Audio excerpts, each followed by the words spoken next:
I listen to it all the time. I tell all my friends to Smack It Raw.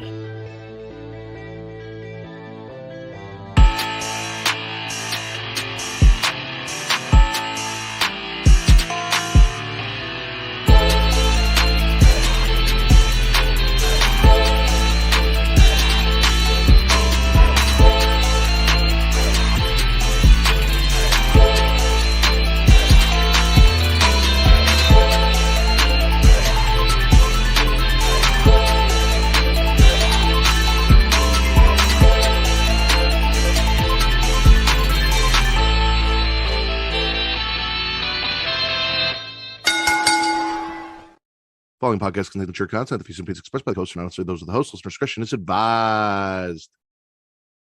Ladies and gentlemen, welcome to the #1 wrestling podcast, formerly on Pornhub, Smackin It Raw. I am your host. What up, boyfriend time? Jaxpo. I am your host, the patron saint of podcasting, the warden, Matt Ritter, and I am here with my co-hosts this evening. She is host of the She Leads Showcase, Inside the Mind of In the Crowd, Katie's Horror Showcase 7, well, actually 1 through 7 now at this point, but 7 most recently, and Storytime with Miss Katie Kinsey Bay. Hi, how are you? Words escaped me there for a second. I had to take a sigh and like collect what I wanted to say. Yeah, that's all right. Words are hard. And back again, just mostly because I fucking miss him, and he got like a real boy job and doesn't talk to me anymore or give me the attention that I deserve. So I just dragged him on the show. He is purveyor of Rivet City Radio, host of Botch Spots and Chair Shots, that is now returning very soon, but took a little short hiatus. He is the Will Gray. Hola, Mateo. Hola, Katie. ¿Cómo estás? Hola. Listen, like, I understand needing to get a big boy job and being like, but I don't like this. I liked Will when he just had nothing better to do than like text me and talk to me all day and send me stuff. Like, you being an adult, I'm not a fan of it. I'm really not.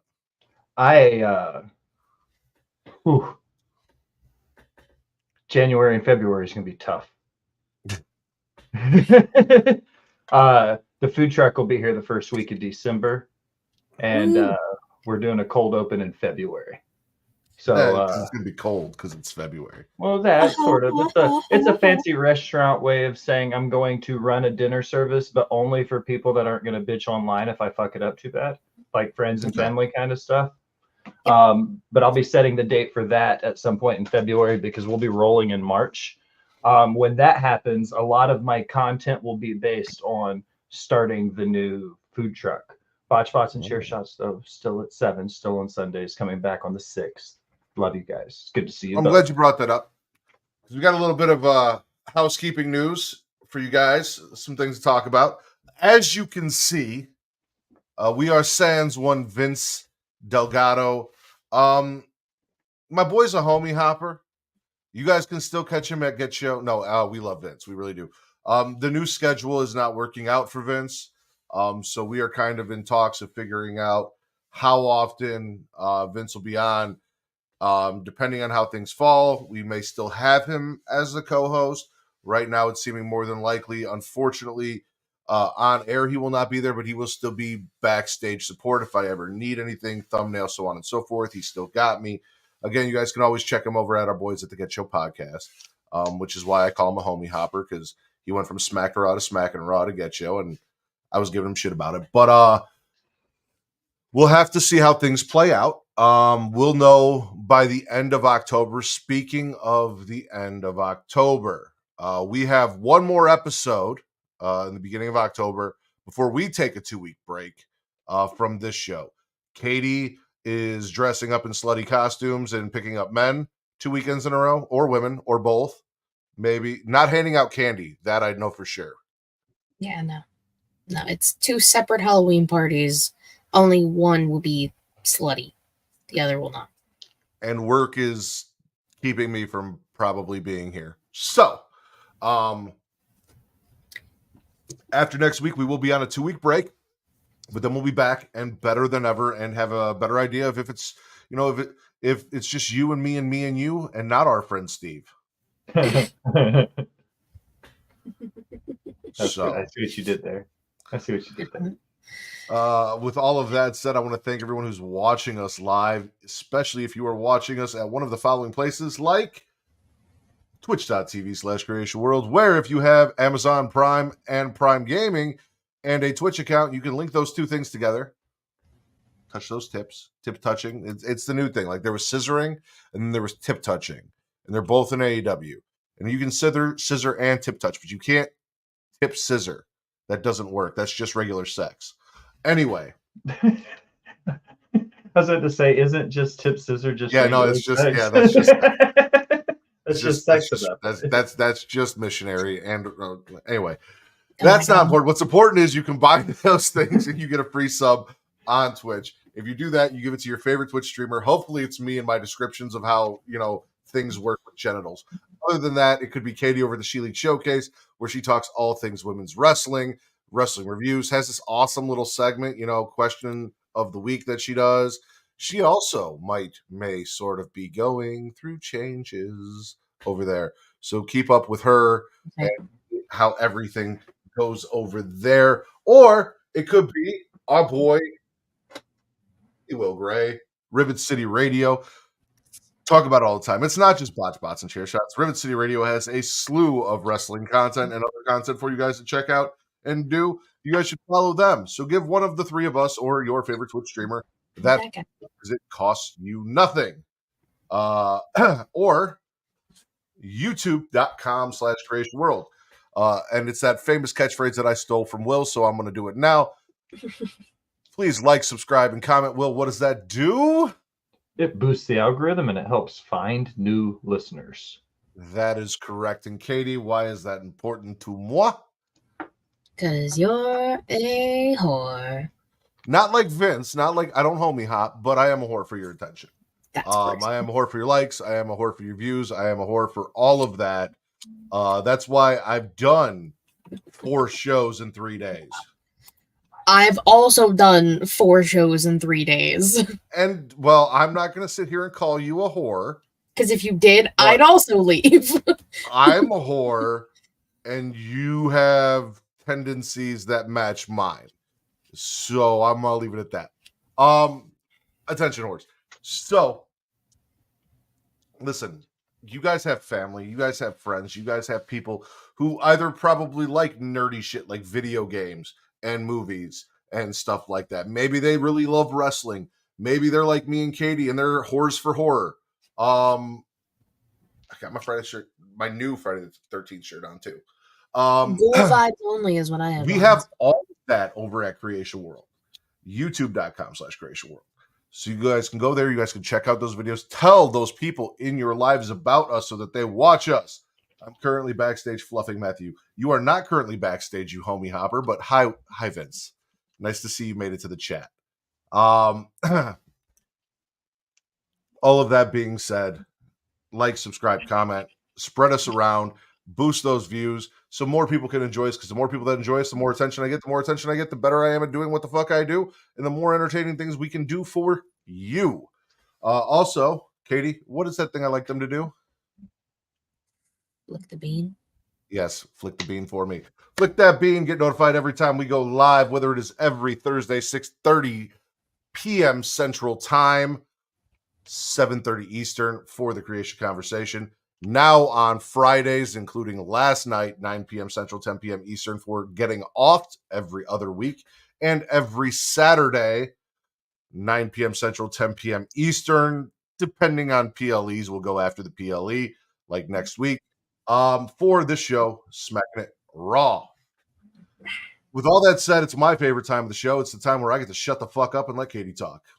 Hi, that's me. Yeah, so I have 2 things because I've just not given a real fuck this week. It's been a long week. But the 2 things I do have, we have the location for the first ever 2-night SummerSlam next year, August 2nd and August 3rd, in Jersey at MetLife. That was an oddly Eastern European accent / Jersey accent. Like there was a little bit of both in there. Okay. I wasn't sure where we were going because I didn't know where it was Nice. going to be. I'm like, are they going to be in Europe? But then they're in No. Jersey. It was Nope, very soothing for me because it sounded like somebody's old Eastern European grandmother. So like that works. Tommy liked it. It was a great accent. Tommy Like, likes Tommy. everything you do, but fair. But Well, so do I. So does Matt. So does good. Al. Like you're pretty great. So it's fair. You really like you take her to Disney. That's crazy. I heard that was a rumor at one point that Timmy was supposed to be taking you to Disney. It's on air. never- It's canon now. It was never like an actual.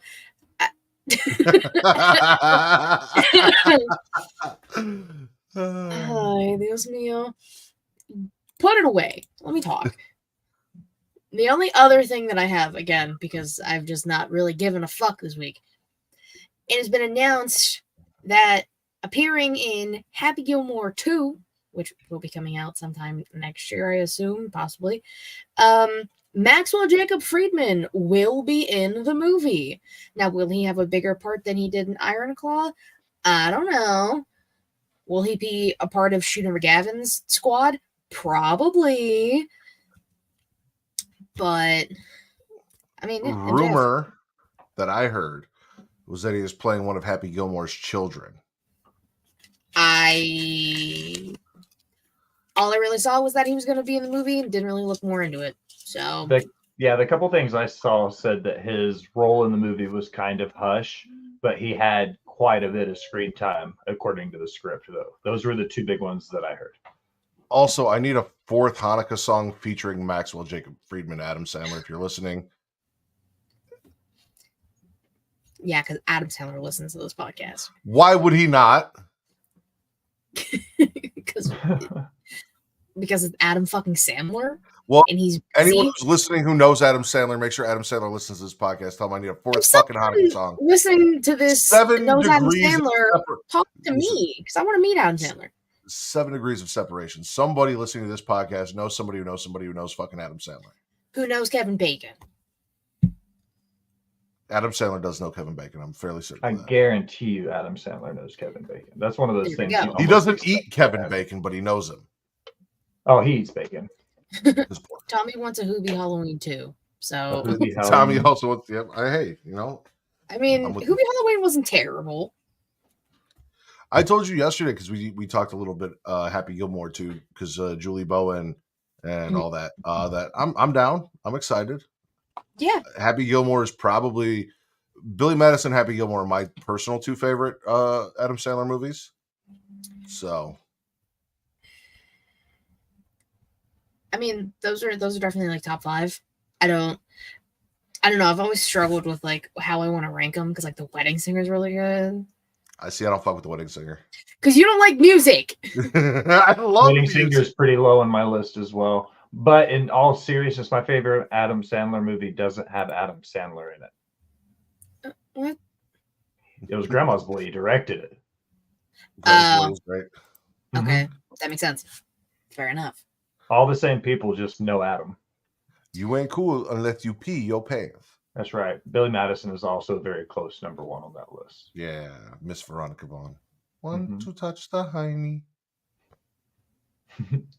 So should we just do Adam Sandler podcast? Or... Yeah, no, fuck wrestling. Nothing even happened this week. Now I'm gonna fuck about this week. I didn't watch Smackdown. I do have one little bit of news as well, Katie. If I could throw some in on your segment just to help a little bit. Please. Semi-prepared will. It was announced yesterday that Kofi Kingston will be participating in a series of shows at the Forge in Illinois, which is Ethan Page's independent promotion in school. Okay.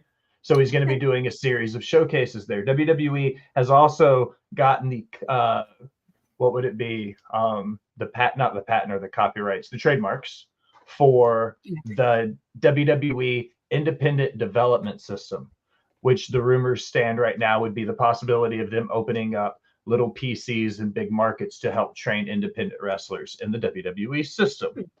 What do you guys think about WWE opening up to the independents for the first time since the early 90s? Because the last time they worked with the indies was Smoky Mountain Wrestling in 93. What do you guys think about them sending active talent back to the indies, partnering with these schools, albeit WWE talent, but it's happening again for the first time since the 90s?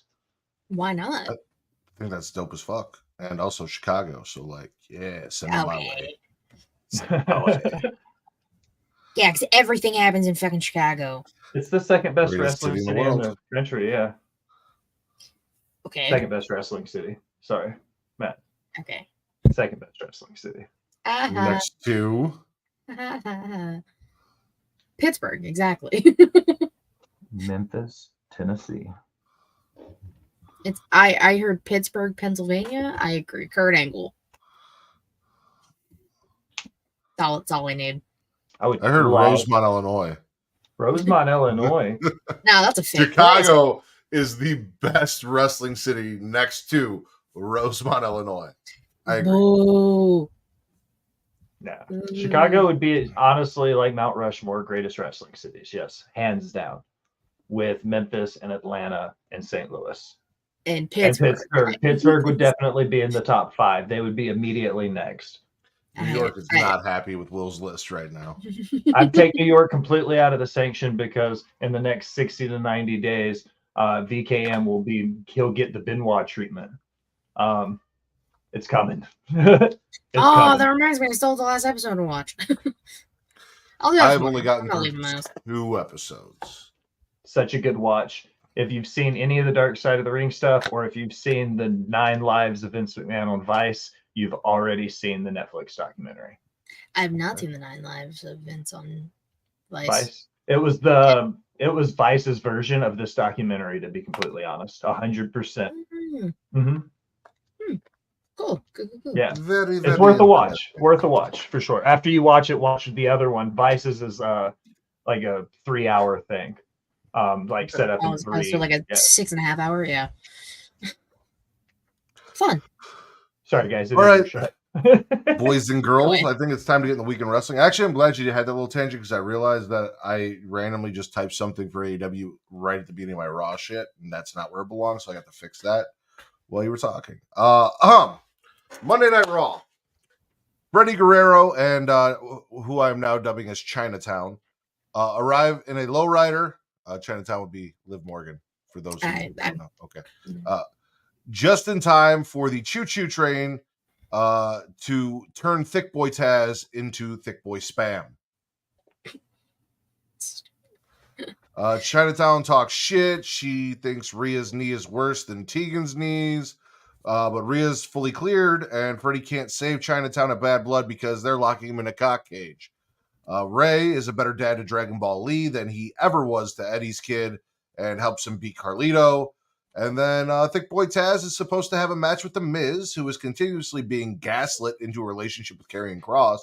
But the choo-choo train is off the tracks, and security is getting tossed like salad, trying to make room for the Holy Ghost, as Adam Pearce, who is pissed off and useless, tries to make headway.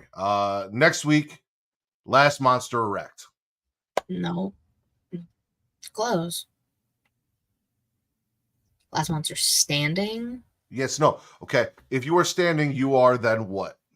I'm not playing this game with You're erect. You're standing Thank vertical. You. Last Monster Erect next week. Last Monster Erect. All the time. Thick Boy Taz, Choo Choo Train Strowman, Freddie Guerrero, Chinatown, Spits, Swallows. Looks like he's trying to form some thoughts. I'm gonna let him go first. This is something that again, you guys have seen the evolution of Will Gray in wrestling. Beginning of 2023, I was saying things like Will Ospreay was the Ricochet of Wish.com and Anime DX and all of those things. And along that same time, I got blocked by one Jonah because he had gotten released by WWE. And I told him he needed to go learn to work like a big man. And so I'm going to say this, come first circle a year later. I'm having a lot of fun watching him work. I'm not a big Braun Strowman like a big thing. Man? Yeah, but Bronson Reed is a fucking anomaly in the ring now that he can work the way he does. You know who he reminds me of? And you'll appreciate this, Matt, because of Return to Wrestling. No, it's not Thick Taz, but I do love that nickname. It's like a young Vader. Okay. You see what I mean? Like down to the avalanche splash. You know what I mean? Vader did the Vader splash, so it's different. But like a big dude who's got that one or two real big, dangerous, high-flying moves and just beats the shit out of people. So I'm going to swallow Jonah, swallow Big Bronson Reed, just gurgle all that thick Taz juice. And then swallow I it. also am not a fan of Choo Choo Strowman, but he's here. I don't like Choo Choo Is Strowman. Fuck that guy. anyone a fan of Choo Choo Strowman? No. If you are a fan of Choo Choo Strowman, you are either listening to this podcast live or later, let us know in the comments of this video. Hit me up at Matt Ritter on Twitter. Ignore Tommy. Tommy likes all kinds of weird stuff, though. He doesn't count. I love you, Tommy. I mean, it is interesting. I mean, Bronson Reed over the past few months, like taking out talent, and now this monster feud with Choo Choo Strowman. Fine, cool, yeah, sure. Let's see what happens. The ring better fucking break on Monday. That's all I want. Like we got close. Like I feel like that's the last thing that needs to happen. You know. I just want to know who can keep it up longer. Probably Bronson Reed. He's younger. He is. Yeah. So, yeah. So let's talk about what was once proclaimed as the greatest mass wrestler of all time, one Sheamus. Mhm. Sheamus is an asshole. All right. Okay. Well, here's the deal. So, like, his whole feud with Pete's like, I don't want to be called Butch. Stop calling me Butch. He's like, fuck you, you're Butch. And then Pete beats the shit out of him. And he's like, okay, bitch, stop calling me Butch. And he's like, no, fuck you, you're Butch. And then Pete beats the shit out of him again. And somehow Pete's the bad guy in the situation. We all told you we didn't think you should call him Butch. We all said that was a terrible idea. And you kept doing it. And you saw how angry he was the entire time you called him Butch. Now we knew why he was Scrappy Doo. Now we know. So Sheamus continues to disrespect Peter Dune and not learn a valuable lesson, and encourages the crowd to also bully Peter, so he gets fucked up with a cricket bat. Purposely calling someone out of their name is rude, and I will not stand for it. As someone who calls people only by their name and never gives them weird nicknames. It's like I y'all call me cannot Timmy. abide. LOL. I say my name is Tommy. Y'all be like, nah, fuck you. You're Timmy. Haha. Again, as somebody who only calls people by their names and never gives anyone nicknames, I cannot abide by Sheamus's. Cannot abide by. Okay, what Sheamus is doing name here. a New Japan wrestler right now the correct way. The Great Okan. God, That doesn't count. That I never gave hardly him a funny counts. nickname. TD Serenado. That's all I have to say. Ocean Spray. Yeah. What was the other ones? These are Ciabatta all their Bread. names. I don't understand the problem here. Tom But it's fan fiction, right, Matt? Yeah. That's an old Smackin' It Raw callback. I love cranberry juice. What's happening? Ocean Spray. Oh, Little Ocean Spray. that's right. Sheamus, Peter, Butch, spit, swallow. This is like Peter, Paul, and Mary. Like, what was happening here? I don't care about this anymore. It was fun at first, but I'm over it. Spit. Yeah, I'm gonna spit Sheamus. I'll spit everything about this except for Pete Dunne becoming Pete Dunne again and going back to the Bruiserweight. That's the only thing I support out of all this. All right. Sami Zayn rolls Kaiser and then gets denied orgasm again after being gassed up by Gunther. Spitting Sami Zayn because he really thinks he deserves the title shot, and he don't. Yeah, 100% spitting Sami Zayn. He reminds me of right before he got the Intercontinental title. He's like one shitty story away from wrestling Johnny Knoxville again. Okay. Drew McIntyre cut a promo, and I am convinced after this promo that Drew McIntyre is a Christian. He says things like this is good versus evil, and then thinks he's the good guy despite threatening death and unimaginable pain on a person he doesn't like because he doesn't want him in a place that he thinks belongs to him, and also doesn't like people who don't share his views and wishes bad things upon them. And that all reminds me of being a Christian. So, Drew McIntyre is a Christian, and CM Punk is our Lord and Savior. Spit or swallow? I wouldn't go that far. It's yeah. It's Drew is Pontius Pilate, and CM Punk is they're telling us the story of the Passion of the Christ. It's the book of Matthew in the New Testament. Matthew? That's long. Other Matthew, the other one. It's No, long-term I wrote that book. storytelling.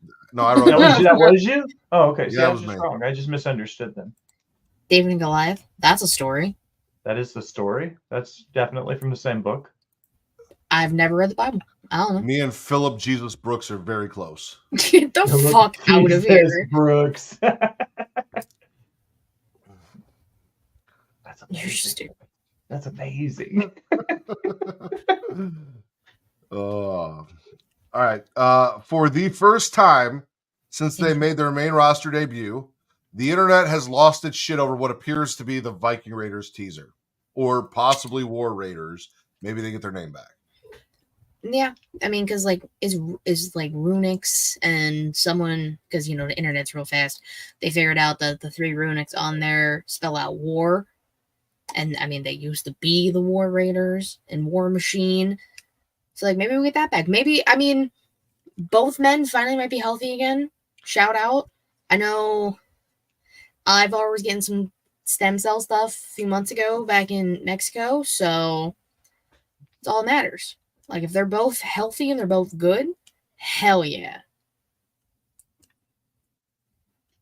Get out of here, Luna. It's the, don't click on the thing above it. Oh, okay. The I bot won't. thing. I'm not. Yeah. Will, Viking War rating, hopefully no Valhalla, spit or swallow? I love that. Bring him back as the War Raiders, and now that Triple H is back at the helm, let him book them the way he was doing in Black and Gold when they were at their best. Yeah, that's where I got to see them wrestle live with Ricochet as their tag team It's partner. weird to me that a man was booking a show and booked the show so fucking well, and then came to the main roster and had all of the same talent, yet hasn't figured out how to get that same talent he got over once all over again. Is it like my daughter who just has too many toys and doesn't know what to fucking play with? So Yeah. she's playing with the same toys because there's just too much. She has her favorites, and her favorites won't be her favorites in like a month or two. I would also like to use a football analogy here. It's like if a college football team comes in and a guy takes over a college football team. Okay, the season he takes over is the recruiting class of the coach he replaced. The next season's recruiting class is that entire the coach before him's entire recruiting class. That's going to be the first time you'll see some minor changes. That third year will be the first year where it's 100% the new coach. Think of wrestling in that perspective. We're only in year 2 of Triple H. We're only just now seeing the full run of him being. This will be, they said last year at WrestleMania, or just a little bit after, was the end of the VKM era. But you know the way businesses run, that there's that 16 to 18 month layover where there's going to be a little bit of that trickle effect. And in my head, the way I see it is we're just now getting to what Triple H's booking is going to look like in the next few months. The end of 2024, beginning of 2025, going into next WrestleMania season. That will be the truest, purest Triple H like era of WWE, because we're still just in that ending segment of that VKM stuff. We're still using Bloodline. We're still using Judgment Day. We're still using all of these stories that were VKM stories. You see what I mean? So it's still, we're just now getting to that point. So I think it's one of those, like, you just have to let it play out just a little bit longer, because I think next year we're going to see a lot of really good stuff coming from Trips. Next year's going to be crazy. Yeah. I also love how, like, I did the whole Sheamus is disrespectful, but I'm not bit. And you guys are like, name a New Japan wrestler. When the part right before I got into that was Freddie Guerrero, Chinatown, Thick Boy Taz, and Choo Choo Train. And that's not immediately where you guys went. No, because if people watch the show, you're known for not. You had like a whole year and a half where you didn't pronounce a single New Japan wrestler right. On purpose, rightfully so.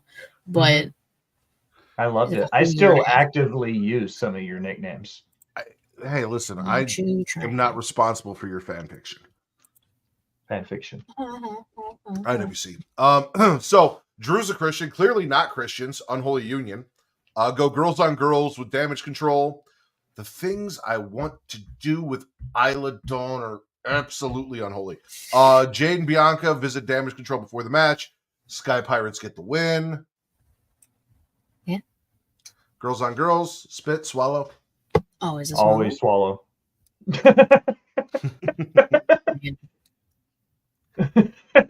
I mean, Bianca and Io put on a banger.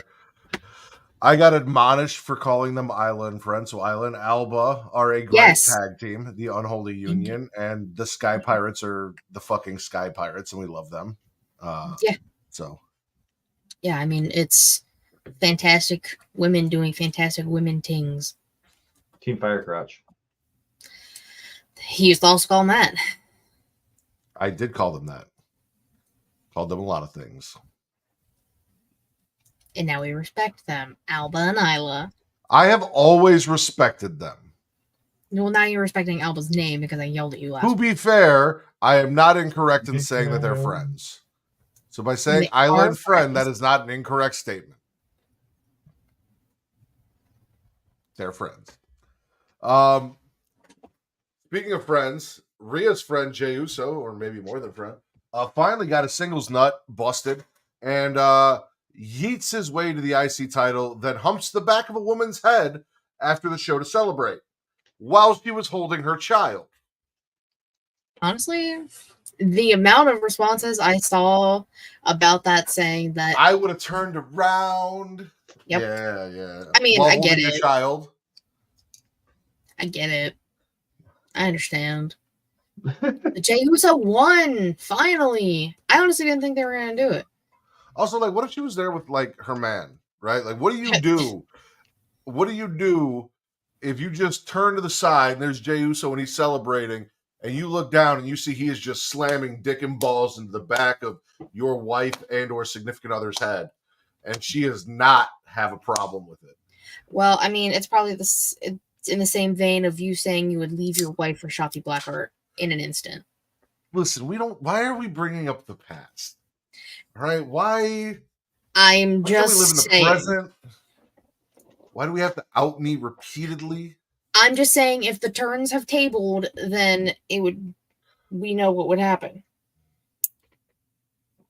Oh, if Shotzi was in the crowd fucking to the back of somebody's head, absolutely, I would pick that guy up, move him, and take his seat.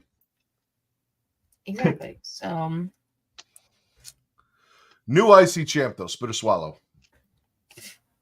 Swallow. Love Jey Uso having a chance to get an IC title run. Well overdue.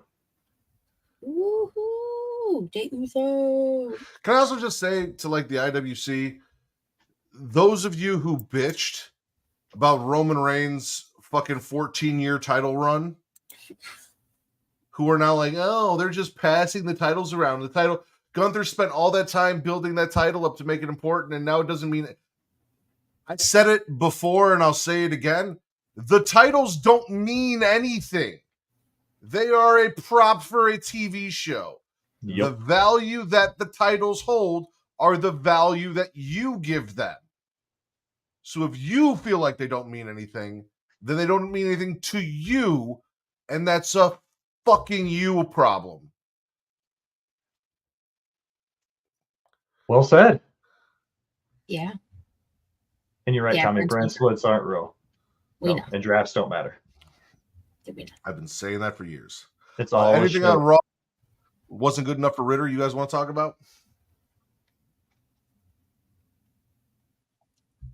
No, that pretty much sums it up. That was pretty much everything on my list. I'm gargling all the New Day stuff. Because Kofi Kingston has repeatedly been in the wrong. And now everyone's getting mad at Xavier Woods for finally being fed up and pissed off of everybody. and they can seem like Xavier Woods is the bad guy. Xavier Woods is never the bad guy. He's just pissed off at everybody for not listening to him and disrespecting him because he's the only one out of the New Day who hasn't won a singles title, let alone a world title. And that's some bullshit. I've been advocating for years that Xavier Woods needs a singles title, but no. And I mean, and we got like a tag team match, and Xavier Woods was beating the shit out of Chad Gable. Man's snapped. I understand. Xavier. I'm not advocating for it anytime soon, like in the immediate future. But if Xavier Woods were to beat anyone for a singles title, Jey Uso and the history between the New Day and the Usos would probably be pretty poetic and beautiful. It would be. I mean, the New Day are more than likely going to split when they hit their like 10-year anniversary in like a week or 2 weeks or something, or like a month. 10 years, Jesus fucking Christ! They've been together for 10 years. Supplies. 10 years. The New Day lasted longer than all 3 of my marriages. The New Day became a thing when I graduated high school. Oh, Oh, God damn it, Katie. 10-year reunion in 2 months. My 20-year All right. reunion is next week. Haha. anything else? No. Theoretically, my 20-year reunion Would also would be this next fall. year. Next year. No, you're a year behind me. That's right. Yeah. Yeah, next year. All right, NXT. So there's been a lot of talk about one Kalani Jordan and how she needs a character. Now, I will say this Tuesday on NXT, this past Tuesday, she came out. She had an air of confidence about her that was strong and sexy. And this felt like Kalani had more to her than just being a smiley gymnastic baby face. But it's still not a character. Okay, so It's literally just because she got pissed off that Ren slapped her in the face last week. And she carried that aggression, ruthless aggression, if you will, into Aggression. into this week. So my thought on character work, and you know I am a big fan of the soap opera. That is something not everyone has to be like a caricature character. All right, like it doesn't have to be this fully thought out like when they did like the fucking Jobs or like I guess like you look at a Bret Hart, you know, like his character's I'm really good wrestler, right? But like that Bret Hart. It was the confidence, it was that, and then I don't think she needs a character. I think she needs a catchphrase. She needs something, or get rid of. I still think Wendy should have taken the title off of her. I also agree with that. I digress. Will Kalani, spit or swallow? I'm going to have to gargle this undecidedly because I didn't watch NXT this week, and what I did go back to rewatch, I know is going to be on the list, so I'll talk about it in a second. Okay. Speaking of someone we talked about earlier, one Philip Jesus Brooks shows up at NXT, tells Trick, listen, I'm not a fluffer. This match, it's getting called right down the middle, and you need to have the bigger dick if you want to be champ again. Because I'm not taking sides. I'm not being biased. Like, best man, walking out champ, so you better bring your A game, all right? CM Punk is no nonsense, no bullshit. Jesus calls it right down the middle. Right. All right? Jesus isn't here. Thank you, Wrestling Jesus.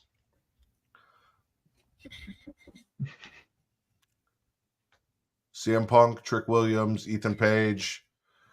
I mean, you didn't even bring up him talking to Ethan Page. That's why I was like, Yeah, there was really nothing there. yeah, I mean, it's not what I wanted out of Philip Jesus Brooks being in NXT, but I'll take it, sure. You didn't even want anything out of Philip Jesus Brooks being in NXT. You wanted AJ Jesus Lee Brooks in NXT. Exactly.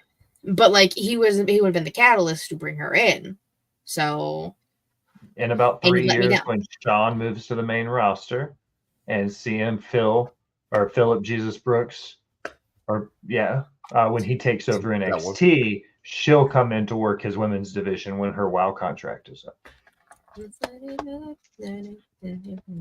Right. Ashanti thinks he's in the club, handing out roses. The NXT women's locker room is like a candy shop, and Ashanti is a window shopper. Look like Carmen might be feeling him just a little bit. These are all 50 Cent songs. I don't know if you guys know that. I'm quite aware. I gathered that. I liked it. Yeah. Spooky Bitches versus the Xing Xing Squad, as they were dubbed. Bruce got back, but Carmen doesn't have hers. And when Ashanti comes out, like, I got no pickup lines. I stay on my grind. I tell the hoes all the time, Carmen, get in my car. They lose. Wow. Wow. I just don't really like the women being distracted by the men because fuck them. Y'all don't need them. They ain't shit. To be fair, men have been. It's a nice turnaround because normally it's well, the other way around. The women come out as the eye candy and the distraction. So now we're flipping that. The women are out there working and the men are out there like. And also I use the 50 Cent references because Carmen Petrovich is a huge 50 fan. That was the whole point of that. She is a huge 50 fan. Yes, she is. She tweeted about it. And like I have nothing wrong with that, but like. Ladies, y'all are smarter than that. Don't let these men out here let them distract you. Come on. Strong, independent women. Tell the hoes all the time.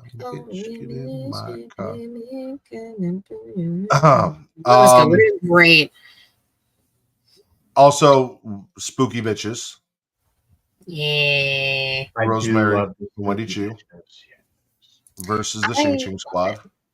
Getting the win. Just love that they're here. It's just fun. Agreed. All right. We know it's coming. Go ahead. There we go. We are not at half mast anymore.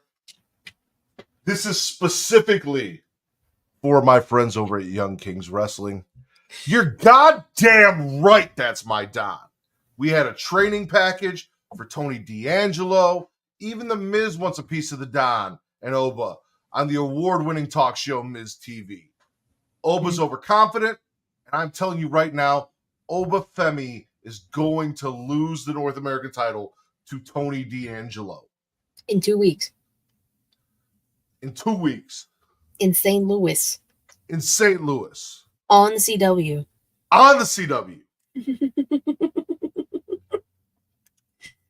I love this. I loved the training package.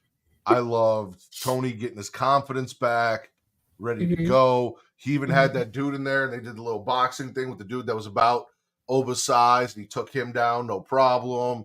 To just get that feel for what he's got to go into. Fight that fear. And someone was like, "Oh, Tony D'Angelo's ripping off Rocky," and Tony D'Angelo was like, "Yeah, and I love Rocky. What about it? Like, I'm inspired by the legend." Well, and I'm over here waving the flag. Yeah, no, fucking rip off Rocky. That's as TC said in the chat. I don't know if he said it on air. Every Italian walked out of Rocky feeling like they could take on the fucking world. So why would you need to take on a man the size of the fucking world? Would you not emulate that Rocky energy? I don't know. This is my biggest swallow from NXT.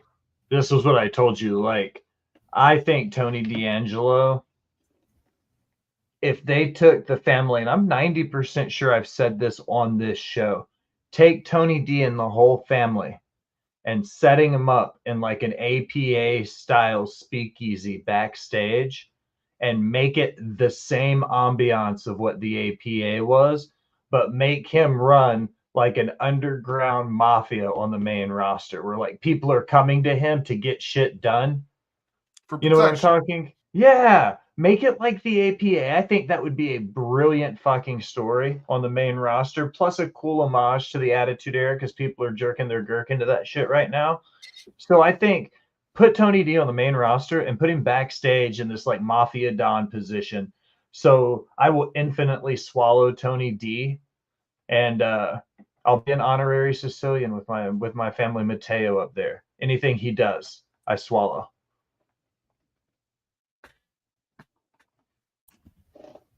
I mean, I'm also Italian, but okay.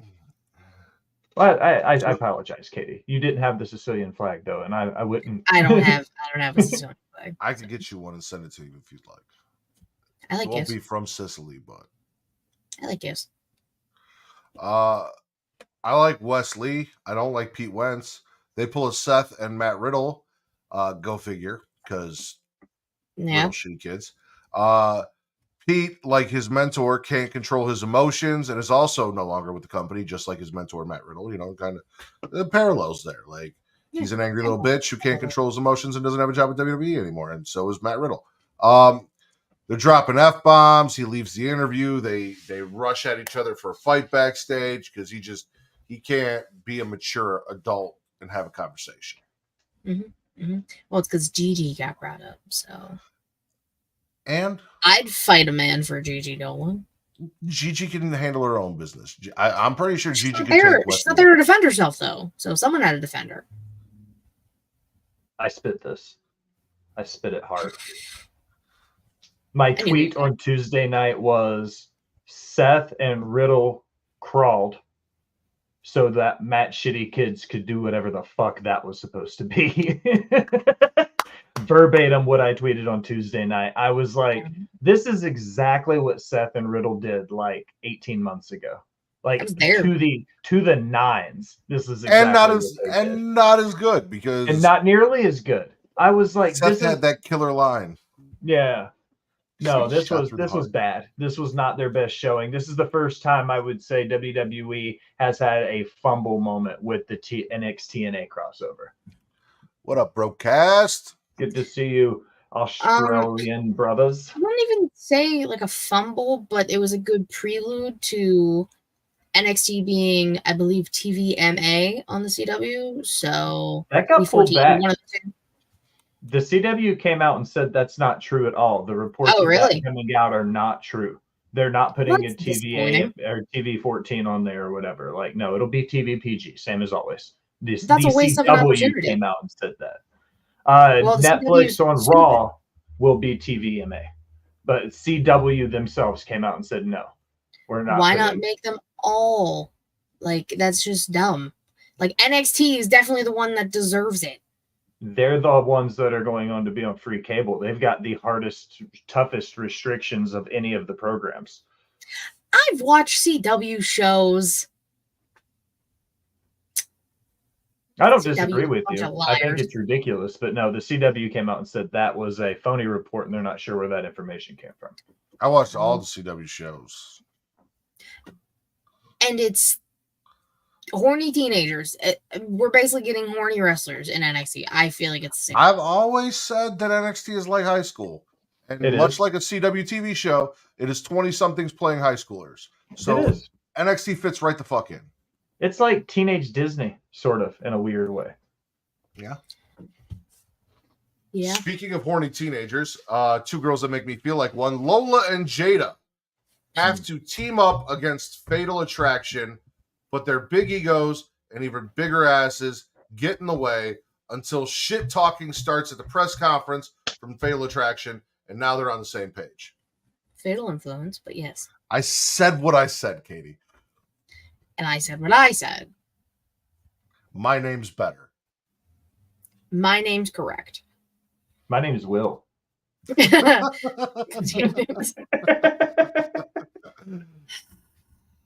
it. I like the idea of Jada and Lola teaming together to take down the mean girls of the school. See, it's all teenager stuff. And I'm not opposed to it. It'll be can they coexist? And they will, and they'll beat the shit out of Fatal Influence, and it'll be fun. Gargle, I don't remember this part from Tuesday. Fair enough. Last but not least, Roxanne and Julia have a dick measuring contest hosted by Byron Saxton, and half of it was in Japanese. which is why Funaki was there. Because as Katie said, Julia, when speaking in English, does a beautiful job, but I'm sure her vocabulary range is not fully there to do a full 10-minute promo in English. So we got a little bit of English. We got the important bits in English. We got a lot of Japanese. Funaki sat there, didn't really say anything. Translated once or twice. Once or twice. Not important. What was important was if this wasn't already off the fucking charts hot, this wasn't already proof that the women are the best thing in fucking NXT next to Tony D'Angelo. Stephanie Vaquer says, hey, let's make this a menage a trois. Not necessarily for the match, but for the segment. Because she says, whichever one of you two wins, I got next. And I mean, okay, so that means she's definitely figured out the visa stuff, which is good. And we've just been waiting. We knew she was coming. Or as I put in my notes, Stephanie Vaquer pops up on the Tron and says, nice dick, ladies, here's mine.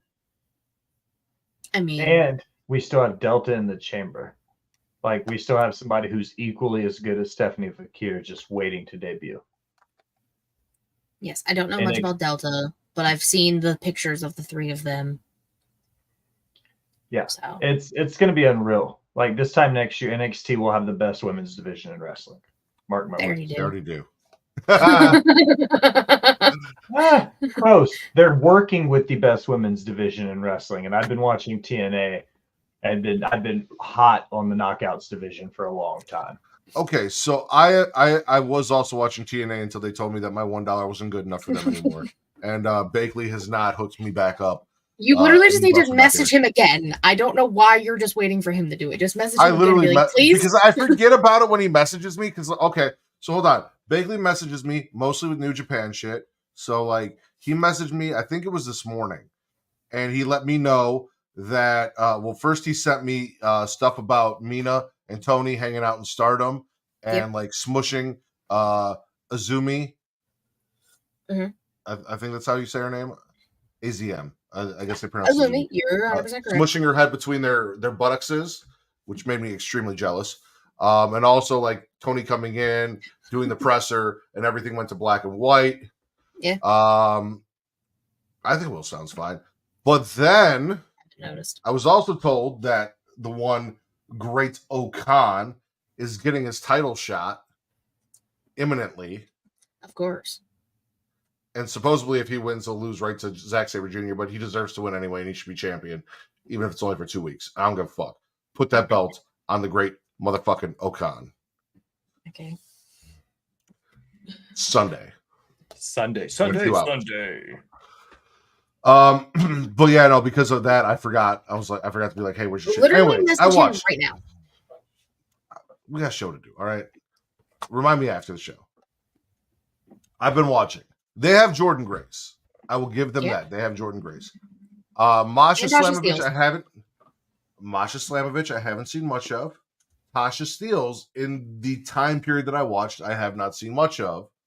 To be like, those three women make this the greatest women's division of all time. Alicia Edwards, not a huge fan. Rosemary is cool. I like what she's doing, especially with Wendy Chu. Literally just came back. Ash by Elegance, not someone I'm going to say makes this the greatest women's division in the world. And it's mostly been Jordan Grace and Ash by Elegance from what I've been seeing on my TV. So when you tell me they're the greatest women's division in the world, that they're working with it, and I'm like, okay, yeah, but Jordan Grace isn't the greatest women's division in the world. No, but what I mean by that is that if you took everything they've collectively done in the same time that NXT has had this hot run they've been on, I would say collectively Impact and TNA's run for the last 2.5 years is better. Just because the last 90 to 120 days have been weaker for Impact does not negate what they've been doing for the last 3 years. Fair. I can only speak to what I've seen, though, which is the last 90 to 120 days. Yeah. Which has been some of the weakest booking in TNA history, in my opinion. And then Killer Kelly goes and gets herself pregnant and isn't on my TV, and that was the whole reason why I wanted to listen. It's not Katie. I went and got my wife pregnant, all right, and then I changed our entire schedule. I get it. I'm not saying it's a bad thing. I'm just saying one of the main reasons that women's division I wanted to see was motherfucking Killer Kelly, and then she got knocked up and was not on my TV by the time I tuned in, which is on me. I could have tuned in earlier. That's on me. It just. I was like, oh, this division, and then I get to this division, and this division is literally just Jordan Grace at this point. And she's more interested in coming over to NXT and trying shit out there because she's beating everyone over there. Anything from NXT that was not good enough for Ritter you guys want to talk about? No, you got it. I'm spitting everything Hank and Tank and the Good Brothers, because why are we having this match on TV? No one gives a fuck about either team. And then I was gargling the Fraxium Waller effect thing, because just stop teasing Austin Theory turning on Waller at this point. Just pull the fucking trigger, because I am done. It's two teams that they should have pulled the trigger on someone turning on someone they haven't. Fraxium is fine, as Nathan Frazier has said repeatedly. That's one of those, who is he convincing, him or us, though? The only reason I fuck with Fraxium is because they were the catalyst that led to Wesley beating the shit out of Pete Wentz and turning on Fall Out Boy. I mean, yeah, and Fraxium's a cool name. Fraxium is a cool name. I still don't fuck with Axiom though. Like, I know you don't. The mask. It is. That's one of those. They spent a long time getting A-Kid over to make him a completely new character and have to start from scratch. But I like that they keep hinting at him being A-Kid every once in a while. I think that's fun. Oh, that's a lot of fun. I love that. Because I didn't watch NXT UK, so I watched highlights. Hi. And I saw like clips and shit. I watched all of Gunther's run because of how good it was. All of the stuff he was doing with Ilya Dragunov at the time. Best match of the year stuff for WWE. I've watched him chopping the absolute shit out of Dragunov in an empty arena multiple times because god damn, that thing echoed. Crazy. I fucked with NXT UK up until the pandemic. Once that hit, it lost. But prior to that, I was all about it. I was watching NXT UK every week. I get that. I understand. But now it is on to AEW Dynamite. We kick it off hot. Nigel lets Bryan, son of Daniel, music play for about 30 seconds, which is about all the time most men need to finish anyway. And then he demands that they start a 10 count because clearly Bryan, son of Daniel, is not here. And also needs to be stripped in front of this entire crowd, which was weird, but okay. But then, as we get a 10 count beginning, it is the final countdown. My favorite song. These two men have been pounding each other's meat for almost 2 decades, and tonight was no different. Nigel on top of Bryan. Bryan tops Nigel. Bryan made Nigel scream. Nigel tried to break in Bryan. After putting it on Nigel's chin a few times, Bryan finally gets the win with the labia lock. Not what it's called. Are you sure? Labelle? Labia lock. You know why it's called the labia lock, Katie? Please tell me. Because tapping is for pussies, and everyone taps out in the labia lock. That's right. Science. Also, did Nigel say fuck you or thank you? That's all I want to know. Nigel said fuck you. Before tapping. Yeah. That's okay. Fuck you. That's because they put spit the fuck out of this sound segment. Over it. All of it. Just spit the entire opening, just all of these shitty graps, and here's why. All right. I had a chance to see Bruce Springsteen. Listen, I had a chance to see Bruce Springsteen and the East Street Band play when I was in high school in the late 90s. I think it was 99 or 2000. Okay. I have a feeling this is going, but okay. It was amazing. All right. I saw him probably 15 years later. All right. And it was like they tried to play the same show, but it was really fucking boring because it was like you could have just showed us a Ring of Honor video from 20 years ago and it would have been better than this.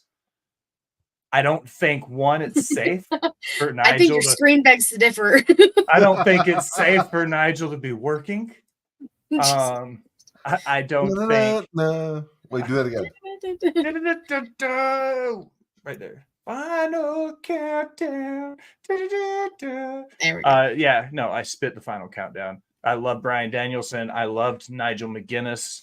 I just don't think this was it. This is tainting it almost because neither man worked to the potential that this match should have had. It looked slow. It looked it didn't look methodical at all.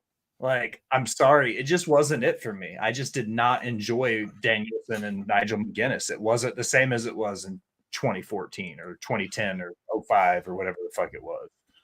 I'll tell you this, Will. As someone who has often touted the fact that a lot of this stuff in pro wrestling, the Kenny Omega being the greatest wrestler in the world and all of that, comes to AEW and then doesn't deliver on promises that I was given. I have heard a lot about Bryan Danielson and Nigel McGuinness, and maybe it's because I factored in that Nigel hasn't wrestled in over a decade on live TV or in front of that big of a crowd. Maybe I factored in the state of the body of Bryan Danielson and this being him going out, but I really enjoyed this match and I was fairly impressed. Like, was it the greatest match I'd ever seen? No, but I've also never seen any of their matches prior to this, nor have I taken the time to go look it up. So, like, for what I was presented on TV as someone who was told about this and had this all hyped up about blah, blah, blah, I enjoyed what I got out of it. Fair.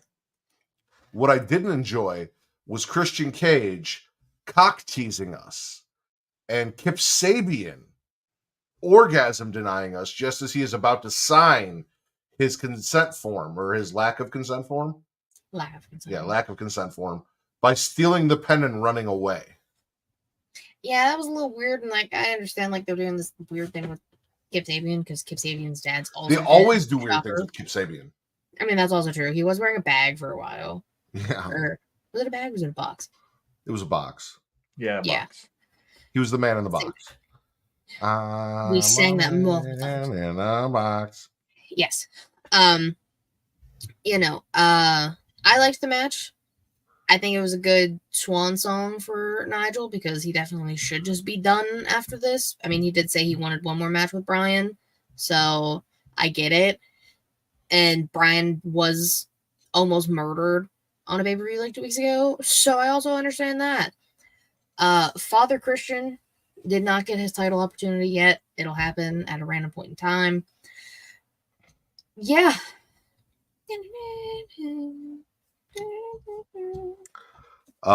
Also on the show, allow me to reintroduce myself. My name is Montavious, or Montel. Vontavious to the Porter. There we go. There you go. That's the one. You got it. I fucked it up. Yeah. Anyway, he is of the opinion that Swerve's current pimp isn't helping him maximize his earning potential and tells Prince Nana that when Swerve's ready to be serious, give your bottom bitch my business card, and then literally hands him the business card. He said, let's talk business. And I said, where is Bobby Lashley? I don't know why this whole time MVP was talking, all I could think about was fucking Four Brothers. You guys seen Four Brothers? I love Four Brothers. Yeah. Yeah, okay, that's fair. Yeah. Yeah.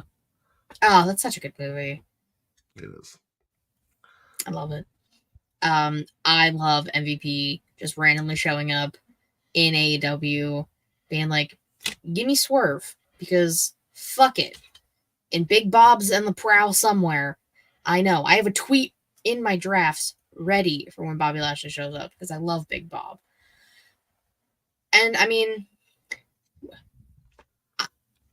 fuck it. Let them ball. Sure. They didn't want to do Hurt Business again in WWE. Give me AEW Hurt Syndicate. Fuck it.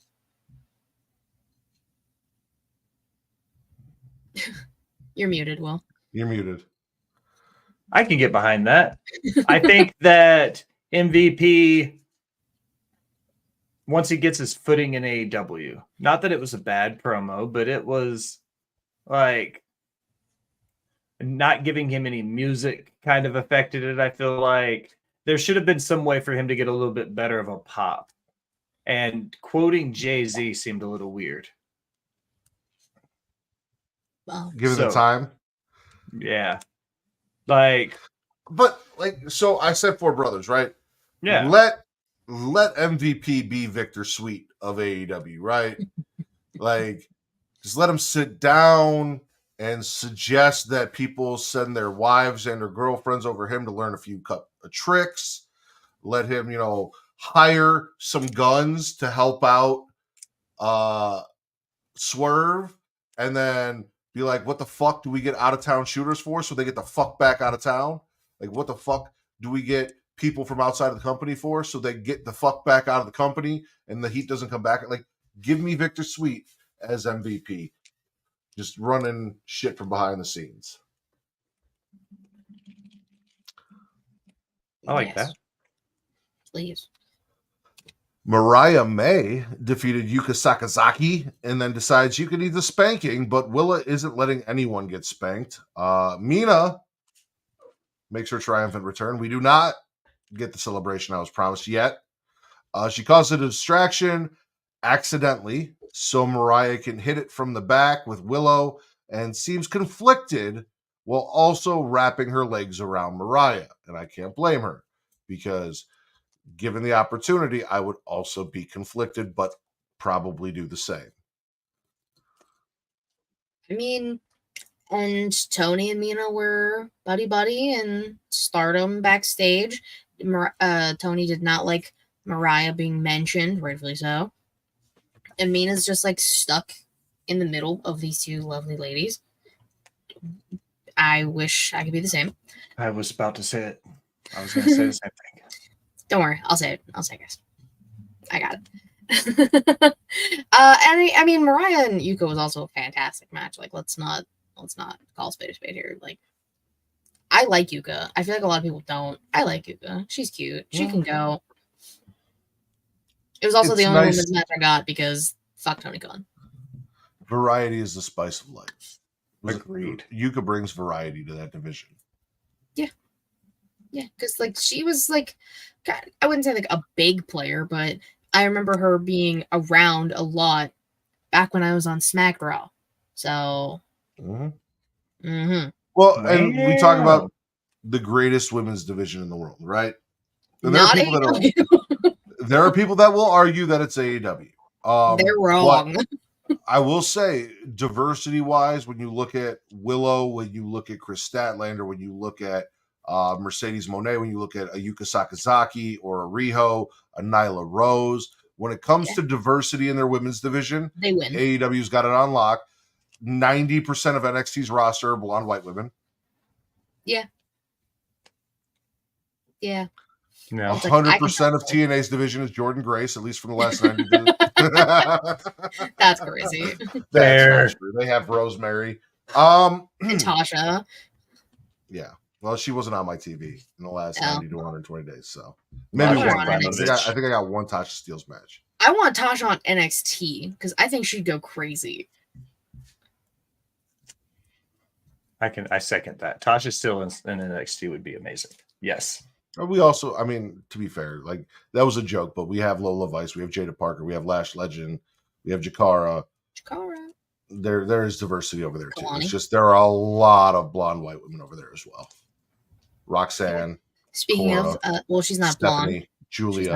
She's not blonde. Wendy. She's not blonde. No, I'm just saying, like the diversity part. Well, you said diversity and blonde white women, and then proceeded to name 8 women who were not blonde. Carmen Petrovich, Izzy Dane, Nikita Lyons, Ren Sinclair. Ren's not blonde. Or not Ren Sinclair. I was thinking Brinley Reese. I said Ren Sinclair. Stevie, what's her last name? Turner just got married. Stevie Turner. And then a variety of random women that are in the locker room that I have not been introduced yet. Yeah, Because I it's mean, a I high don't school. know. Because it's high school. Last but not least for AEW, at least for me, Stone Cold Steve in Cincinnati was looking for Darby and found him. Darby's like, you will not enjoy this. This will not be over quickly. I am not your champion. Shout out to 300. Then proceeded to be dismantled by one Stone Cold Steve in Cincinnati. Emo Barbie loses his title shot. Bryan, son of Daniel, tries to David Carradine Mox, but a huge brawl breaks out. Daniel, son of Bryan, gives Stone Cold Steve in Cincinnati his match and vows to kick his fucking dick in. At least Nope. that's what What I he heard. said. He bleeped it, so That's what he you said. can't tell me that's not what he said. No, Were you it's there? not what he said. Were you That's there? what I heard. No, I'm not going to fucking Arthur Ashe. Oh, okay. Because what I heard was he's gonna kick his fucking dick in. That's Yeah, not what he said. I will kick your beeping. And then I read lip you said it spitting on Sheely. professionally. Nobody could hear it. Because I they could cut read it his out and lips, they he said turned head. the crowd noise. I It was like, professionally read lips. yeah. with my Profession. I'm fingers. going Anyway. I'm going to kick your dick in. Where'd you dig? Your fucking dick in. I'm going to dick your kick in. I'm gonna dick your dick in. Anything from AEW that was not good enough for Ritter? I know there was a tag team match that, Anime DX had that was just not good enough for Ritter. So, Well, I was letting Will go first, see if he could think of anything. I liked the Young Bucks match. It was good. Kyle Fletcher and Will Ospreay, I think, are a great tag team. I'm curious to see the direction they're going with it, but I think I'm going to swallow that tag match. Yeah, Will Oceanspray versus Anime DX with not Will Oceanspray. Mr. Sky Blue. Mr. Skybu, Little Will Sky Blue. Skybu, Mr. Sky Blue. Mr. Skybu. Skyboo. I miss Skyboo. Well, she's still hurt. I don't know what to tell you. We have been getting Queen Amanada, though, and that's a plus. When the fuck are they going to let Athena wrestle on fucking Dynamite? Because Jesus Christ. Never. I went on this tangent the other day about that, and it was kind of like, and this is the perfect example of some of the, because I will praise Tony Khan on a lot of the good things he does, but some of the shitty things he does, this is one of them. We see Mark Briscoe every fucking week on television with the Ring of Honor World title. We haven't seen Athena wrestle or represent the Ring of Honor Women's Championship almost as long as she's fucking had it, which we're coming up on the year mark of her title reign, or we're just past it. Like, I mean, it's been a fucking minute. Yeah, I mean, she's held the title. She's like the longest reigning champion in Ring of Honor history, like combined days. She broke Roxy's record for it because Roxy had she broke Samoa Joe's record. Oh yeah, for the big one. She just not just the women's. You're right, for the world title and the entire ROH. Yeah. But I think it's sad that she's not getting utilized, and I think this goes to what we were talking about with the state of the women's division. There is because we get one match per card for their 5 or 6 hours of TV or whatever. Maybe sometimes two. More average is that 1 to 1.5. It's definitely more to that end than it is closer to the 2. I just think he's mishandling it. We see all these Ring of Honor men's titles, but we don't ever see the women's television title, the women's tag titles, the women's world title. Like, we don't ever see any of that on AEW television. You have to go to some bullshit paywall for $10.99 a month plus tax. And I will never. Not doing it. Not on that. Not on that. I'm gargling Hook versus Roddy, as I call him, Shitty Little Boots. It was a good match. I just wasn't expecting the FTW title to be retired right after. Like it was a cute moment. It was, and like Taz got some tears, and like that's cute. I like that. I was see. That's his son. I understand that, but like the Taz I grew up with, I don't want to see Taz cry. No, he doesn't need emotions. Taz too, but when your son was a champion of a title that you created and retires it, like they said, like 20 minutes or something away from like where it was created, you would shed some thug tears. So I liked that moment. So that was cool. You guys, Men are allowed to have emotions, Matthew. They are. Tony D'Angelo specifically, but not Taz. Don't No. do that. Taz doesn't need emotions. Though, how do you get emotional about something whose entire mantra is "fuck the world"?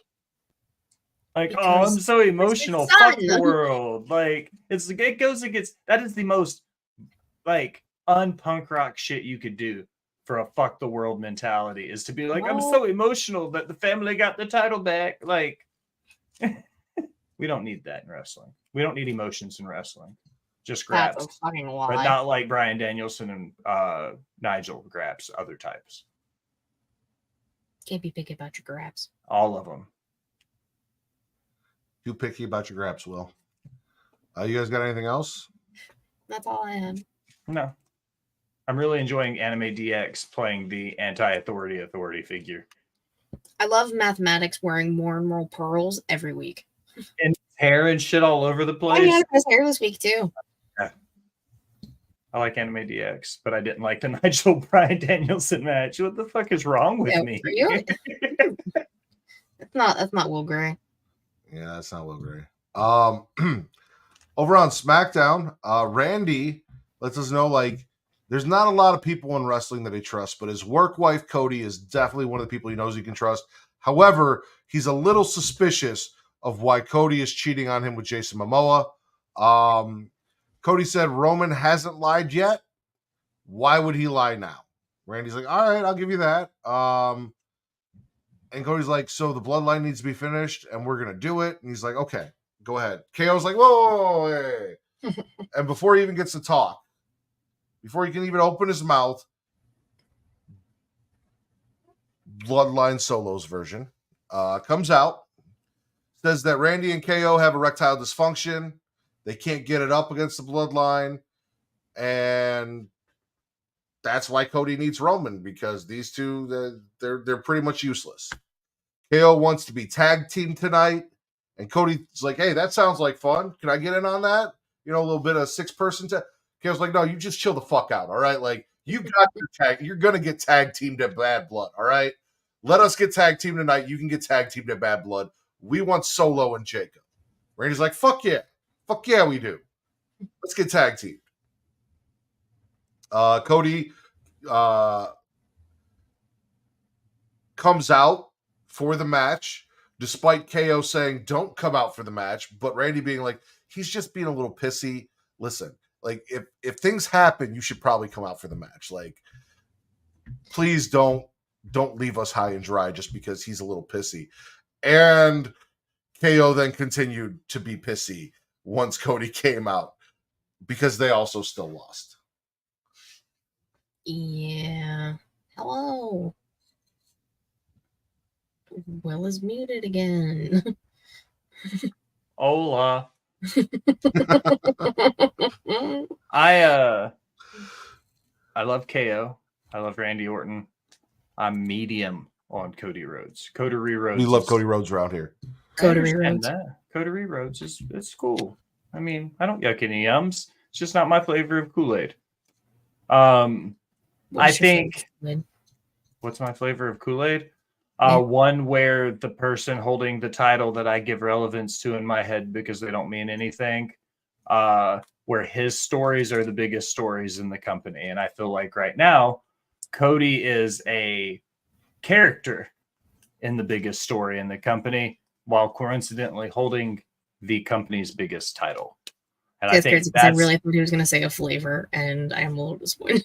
No, this is like if you get Neapolitan ice cream and you only eat the vanilla out of it because you want to say you got flavor, but really it's just like Randy and KO and the put the dildo away, and then Cody right in the middle. Yeah. Nah. This is a PG show, Will. There's nothing PG about your show, Mateo. Yeah, literally. I like everything. I like everything about this story except for the fact that Cody's getting drug along into the bloodline because it makes the overall feel of his title reign second to that story. It reminds me of Adam Page's title reign in AEW because it got overshadowed because of Punk's debut and American Dragon, Bryan Danielson, Jake Long's debut. And then did I get that?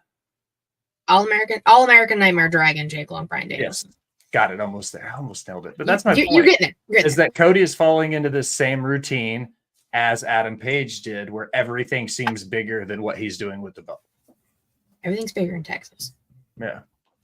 That is not true. That's what I've been told. I don't know. I crossed I've state never been to lines and Texas. checked. Same size. Did not That get is bigger. true. I don't think that's okay. Stop. Not my case. Cody Rhodes teaming with Jason Momoa is still whatever. Timu Bloodline gotta go.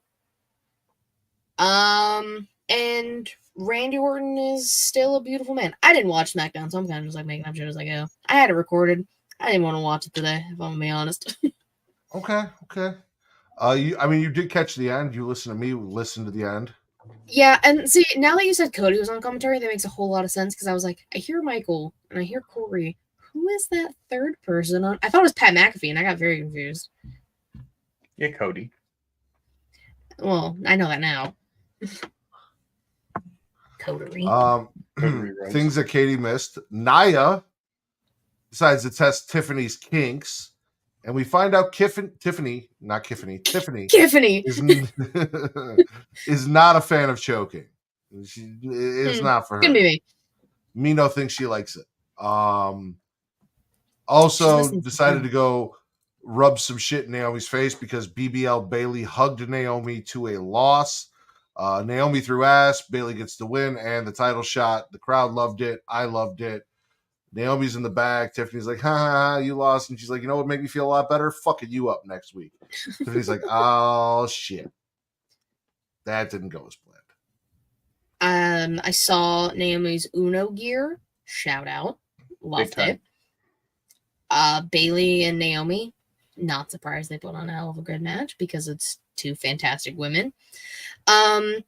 Tiffany just needs to learn to appreciate the finer things in life. Choking's fun. Agreed. So Tiffany doesn't like choking because she looks like the kind of person who starfishes in bed. Come on, Bobby. Let's go party. I mean, we can ask Kaiser. Kaiser also looks like somebody who thinks that He fucking starfishes outside in of bed. missionary is a sin. I need you to take what you said about Tiffany and then put Kaiser and just repeat the line. Yeah, Kaiser looks like he just lays down and starfishes. And then what Kaiser they also do looks is like somebody who starfishes in bed. Yeah. And they somehow scissor with a man and a woman together in a starfish position. That's how boring their sex is. That's absolutely crazy. Yeah. They probably have some crazy sex. I guarantee you they listen. don't. I looked at her when she got choked and I said, that is not a woman who enjoys it. Okay, but not everyone's on choking though. All I'm saying is, I kind of agree with Will. Tiffany Okay. looks like she just lays there and takes it, and Kaiser looks like the kind of guy who enjoys. He her just lays there and takes it? taking it. No, Yeah. he looks like the kind of guy that enjoys that. Yeah. Can we just get back to what the fuck we were talking about? Because we just spiraled a little bit here. Well, we were talking about Tiffany not liking being choked, and we were also talking BBL Bailey Yes. getting the title shot against Nia. I love Nia Jax. That's the tweet. Yeah. Where's the it feels so good? Because Young Kings understands. No, I love Nia. And ever since Nia came back, I've been a huge fan of Nia. The in-ring work has been spectacular as compared to the last time she was here. Like, good for you. Good for you, baby. And we get her versus Bailey again. Naomi's gonna turn heel. I don't want it though. But Listen, I'm cool with this. However, face sitting Nia versus throwing ass Naomi is the match that I wanted, and it's not the match that I'm getting. we'll probably get it the next pay-per-view, which I don't know. Well, what's next? Bad Blood. Survivor After Series. Bad Blood. Survivor Series.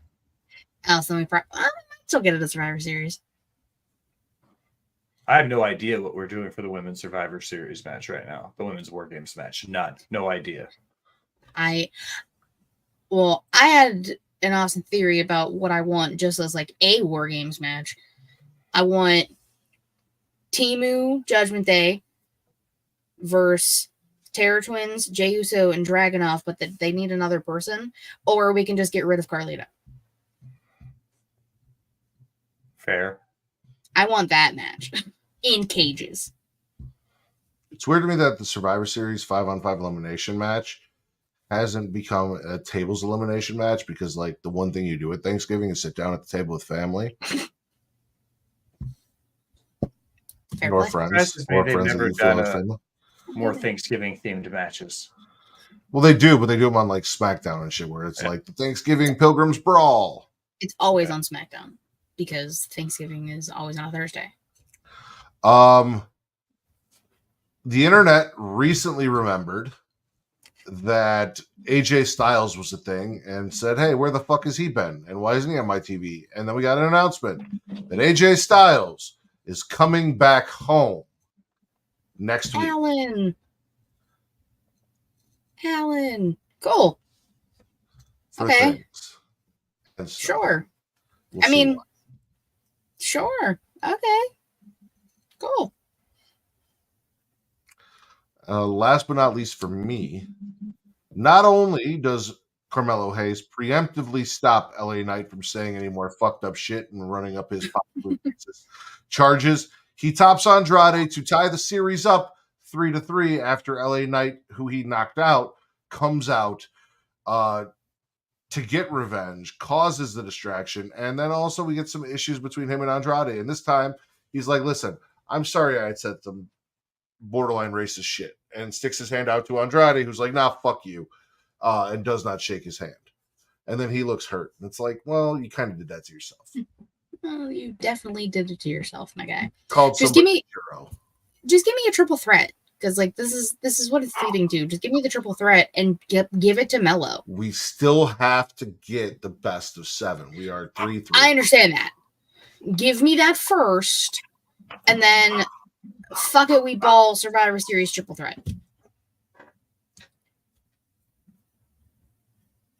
The dogs are barking. We There's got any dogs in Tennessee tonight? a stranger just walked in my front door, and my dogs are losing their minds.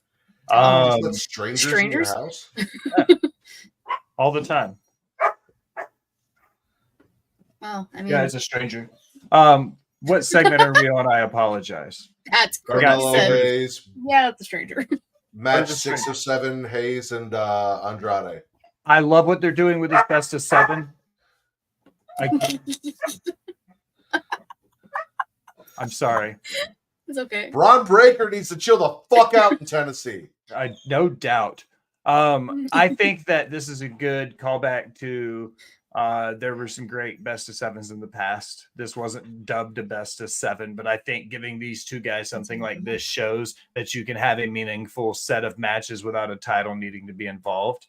And again, this is the same thing that they did in WCW for the #1 contendership for the US title between Lord Voldemort and Booker T. And they made the #1 contendership for the #3 title in the promotion feel like the biggest story they had.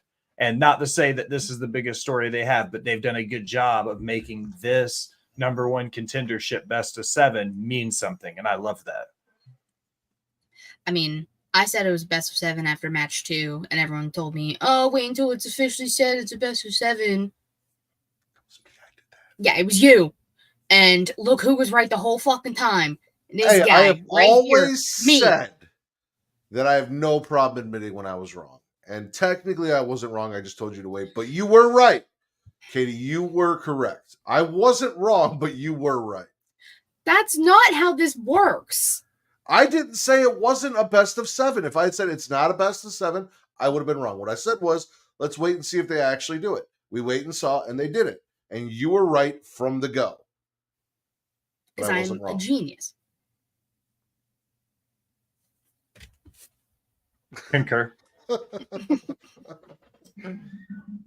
Anything not good enough for Ritter on SmackDown, Will? Since Katie did not watch the show. Nah. No, I think you pretty much hit all the high spots for me. There wasn't very much that you missed. I liked when fucking Carmelo like just boat raced LA Knight backstage. Just him and fucking Andrade were having a very cordial conversation, and then Carmelo comes out of nowhere, trucks him over the audio like case thing, and then he looks at Andrade and he's like, "Let's fucking do this," and walks out and his music hits, and I was like, "That was dope." Like that was super dope. Backstage drive-by. Yeah, it's still recorded. Maybe I'll do it tomorrow after the Steelers game. We'll see. That match and that whole segment is worth watching, and then the Coterie Road stuff because American Nightmare. What? Yeah. Also worth watching at Smackin It Raw on TikTok is my daughter singing and dancing along to Cody Rhodes' entrance, which is available now. If you guys haven't checked that out, check it out. Available now. Available now. Available now. Yeah, on DVD for $9.99. Katie, what was the favorite show you watched this week? I'm gonna SmackDown. Yeah, the one show I didn't actually watch is Smackdown. No, I think realistically, it was so. I mean, Jey Uso won. What? I froze? You froze for just a half a second. I didn't hear the name of the show, but when you said Jey Uso, I'm going to say Raw. I thought Will just froze. That was crazy. Okay. Yes, it was Monday Night Raw. Monday Night Raw. Will? I'm going to give it to SmackDown, just barely. Okay. Oh, by the way, I forgot to do this thing. Is there anything that I didn't cover in the world of wrestling that wasn't good enough for Ritter that you guys want to talk about, Will, and your indie and TNA and things and whatnot? Honestly, no, not really right offhand. I can't think of anything. I pretty much have been watching just the Monday, Wednesday, Friday shows right now. Okay. Tony D'Angelo had a package and it delivered. He, much like our boy Wreak Havoc, he delivers that package, or at least used to. He's still he's a mailman. Yes, he does. Wreak also delivered the package that is the fucking Havoc Hour this week. So look at you and Tony having things in common. Packages delivered. I'm proud of you both. I'm gonna go with NXT. NXT was a close second, but like Jay winning was just like. I'm happy for Jay. Hopefully Rikishi will shut the fuck up now. Big Keish was okay with it. Because then he immediately was like, "Hey Rhea, what you doing with your boy? Waffle House?" So Big Keish understands. But I got Tony's package and I got Stephanie Vaquer, so I'm gonna roll NXT. Fair enough. All right. Well, William, we love you. Thank you for joining us. Why don't you tell everyone where they can't find you currently, but can find you starting again next week? First and foremost, as always, thank you for allowing me to be the honorary use of all things Creation World. Mateo, Katie, thank you.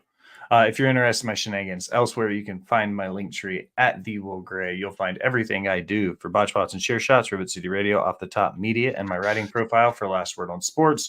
You will not be able to find me on TikTok for the next 7 days for a bullshit ban. So the gaming streams are on hold. I might pick some up on Twitch this week, but for now, the gaming streams are on hold because fuck TikTok. Valid. Katie, plug yourself for everyone to see and hear and watch. Chris. You can follow me on Twitter, KatieRasson13, Linktree in my bio to take all things She Elite Showcase, twitch.tv/She Elite Showcase, and youtube.com/She Elite Showcase. Typically Thursdays, 6 p.m. Eastern-ish, give or take. It's 6:15, sometimes 6:30. We fuck around. Yeah, there's a bunch of stuff over there. I'm still trying to get everything off of Patreon and figuring out what to do with it because I've just been lazy. I'm gonna be honest. I'm trying here, doing my best. It's been a long week. So, yeah. And we did a show yesterday that Matt's going to tell you all about. That is correct, because you guys can follow me on Twitter at Matt Ridder, MATTRIDDER, for your wrestling content, which is what this show is about. But if you like the horrors, if you like the scary, the spooky, the Halloween, the kills, the blood, the gore, the fun, come check out Getting Off at Getting Off on X, where Katie and I just did the latest edition of the Katie Horror Showcase, and then spent about 10 minutes of the end of the show trying to figure out what the fuck we're doing for the rest of the year because things changed. But we did it. Along with that, we watched 4 new horror trailers. Katie gave us 2 bits of brand new horror news, and we discussed her first watch through of the horror classic Sleepaway Camp. That is available now for your viewing pleasure. You guys can also follow me on socials at Smackin It Raw. I talked about it earlier. TikTok, where you get, my daughter seeing Cody Rhodes randomly at different times of the day. You also can follow me on Instagram. I do occasionally post things there. Threads, I don't post anything there. And Blue Sky, I also don't post anything there. But you guys can follow me. If you guys follow me there, you guys are like, Matt, we want to follow you here. Give us content. Maybe I'll start using those more. But I go where I get the attention because I'm an attention whore, and I get the attention TikTok and Twitter. So that's where you get the content. For Miss Katie Kinsey Bebe and the Will Gray, I am the patron saint of podcasting, the Warden Matt Ridder. This has been your #1 wrestling podcast, formerly on Pornhub. Again. And God damn it, TC.